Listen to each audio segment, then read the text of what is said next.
Oh, dragon fruit. Among dragon fruit, oh.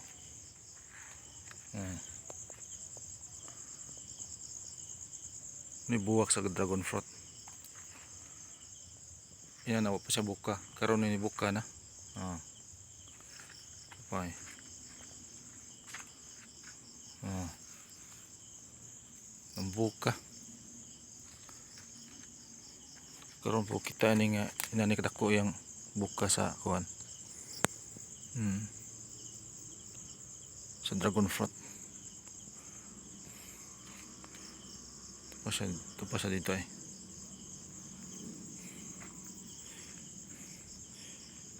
Kaya ng adlawan wala pa yung buka, inana pa siya. Pero karong gabi buka man.